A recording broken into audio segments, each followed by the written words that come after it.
And you were talking to me. You were saying that you had Halloween plans with a friend. Yes. So I have a couple of friends who own or have access to a couple of I don't think they would inherently be creepy, but we're gonna make them creepy areas. We're wanting to do like this witchy photo shoot in an abandoned mansion, and then I'm wanting to do like creepy ghost photos at my friend's barn.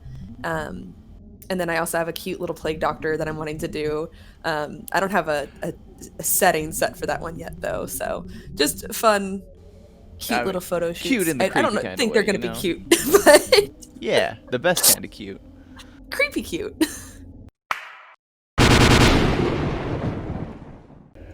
So another thing, since I've met you, I've wanted to know, Mhm. how did you get the name Rage Zombae?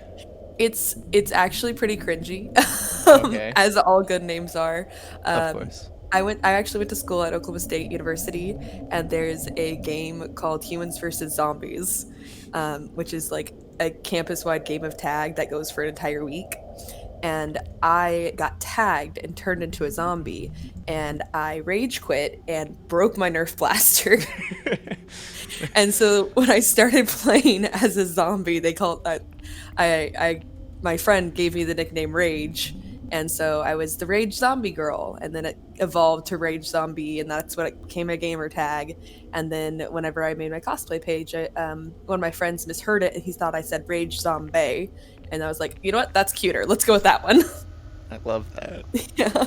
So I'm trying to keep the interview going at the same time, but I have no idea what I'm supposed to do in this game. I'm not sure. It's definitely one of those point click adventures. It reminds me Ah, of have you ever played Hansel and Gretel on Newgrounds? no. That's what this reminds me of. It's that very sketchy art style. I'm definitely Very, digging it. yeah, some Tim Burton spooky vibes to it. Some Hmm. uh speaking of creepy vibes, I have a bone to pick with you. Oh no. I I was just living my life, enjoying my days, and then I was scrolling through your Instagram trying to find questions and things to ask for you, and I found one of your Halloween faces, Was it this? Tyrophobia. Oh yeah. You learned Man, something new about yourself? yeah, discovered some things that day. That was a lot of the special effects makeup I have not done in a hot minute, and that is my bread and butter. And that one was specifically so hard to do because I had to work with uh, wax, like wax, is skin wax? Is that what it's called? I don't want to say flesh wax because that just makes me uncomfortable. It's like this makeup wax that emulates your skin, and it is notoriously difficult to work with. And I struggled with it a lot. I'm much better with like latex and actual prosthetics.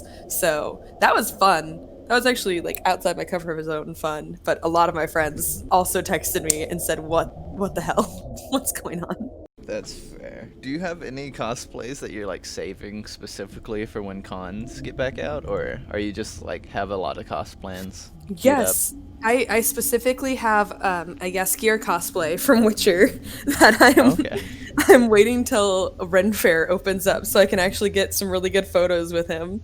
Uh, I'm super excited. I actually commissioned like a really legit looking doublet, and one of my friends diabolical props. He made me a lute that has a speaker in the back of it, so you can play all sorts of music.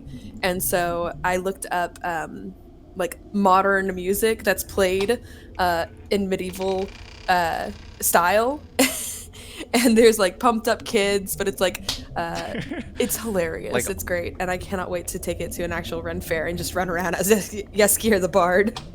They actually have Thunderstruck in that plays in the medieval style, and me and my buddies, there's a drinking game to Thunderstruck, and we played it to the medieval style of it, and it was hilarious. what's the drinking game for Thunderstruck? So I don't know if this is appropriate. Sorry. Oh, you're perfectly fine. But no, so Thunderstruck is every time you play Thunderstruck, and everybody's in a circle typically.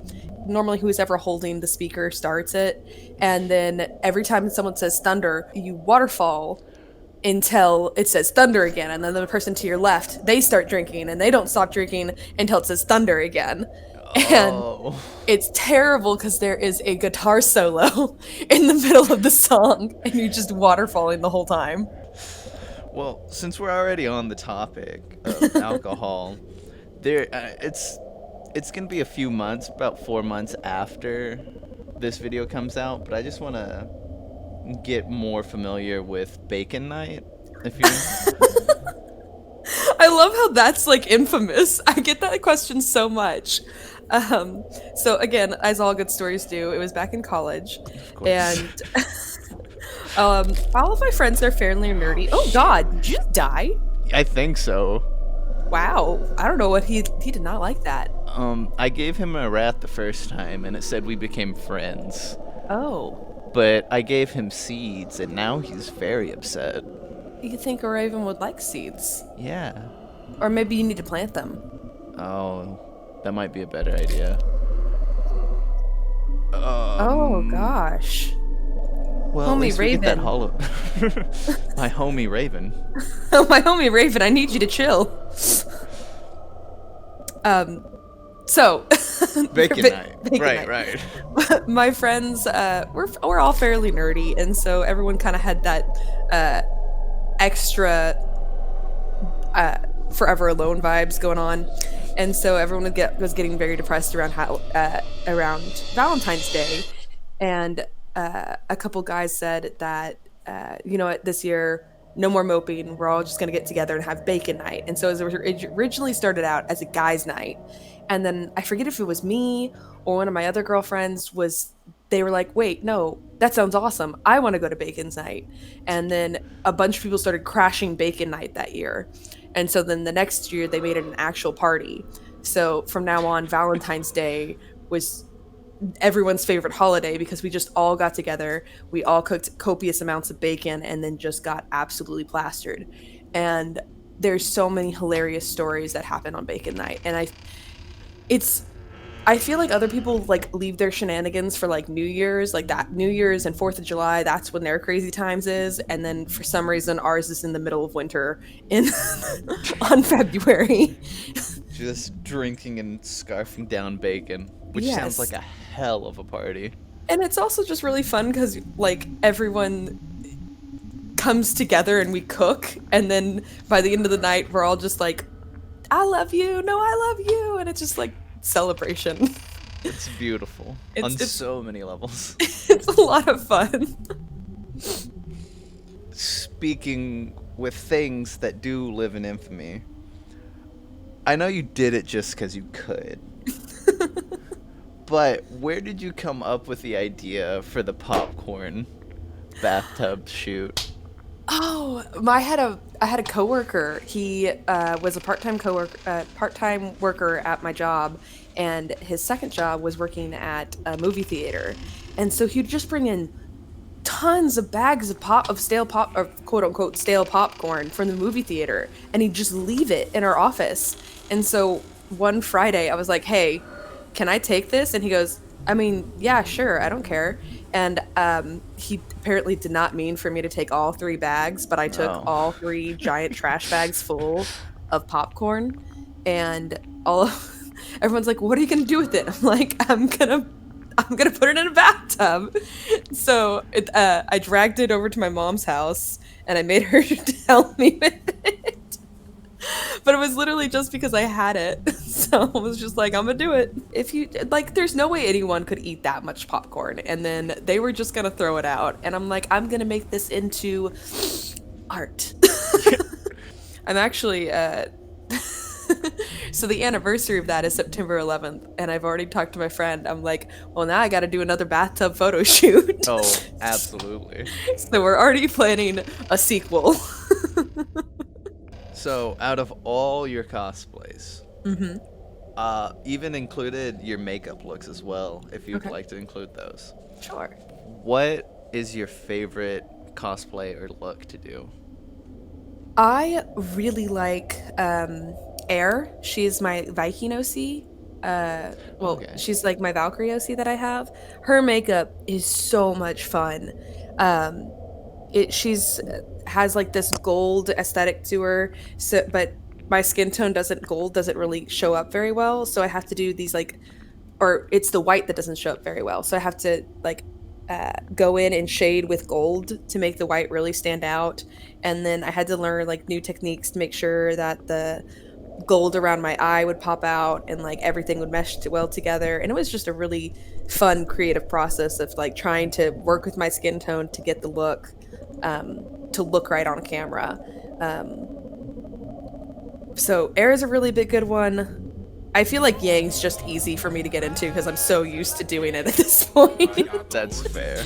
um, and then Saris was a lot of fun too. She's just smoky eye and blood, but it's fun. Oh yeah, dude, Saris is wonderful. She, I, I was not expecting that to be as turn out as well as it did. I was very happy with that. yeah, it's one of my favorite cosplays you have. I actually Thank sent you. it to one of my friends without looking at the text you put on it, and I saw, or rather, he pointed out to me the amazing line of "eyes for days, more like legs for years." So we've got the aggressive ending, and you just sit Oh. on the couch and die. Yeah. Oh. Yeah. I think he's like. No, I thought he was decomposing for a second, but Looks like he's having a panic attack almost. yeah. I mean, his friend Raven just left him. Unforgiven. And with that, I think we've gotten all the endings as well. Hell yeah. So, to end this, do you want to let everyone know where they can find you at? I am on TikTok. I am on Twitch. I am on Instagram. That one that I was just on 2 seconds ago. Facebook. Basically every social media under the same name. Rage Zombae. BAE. So yeah, come find me. Well, shit. Bye bye.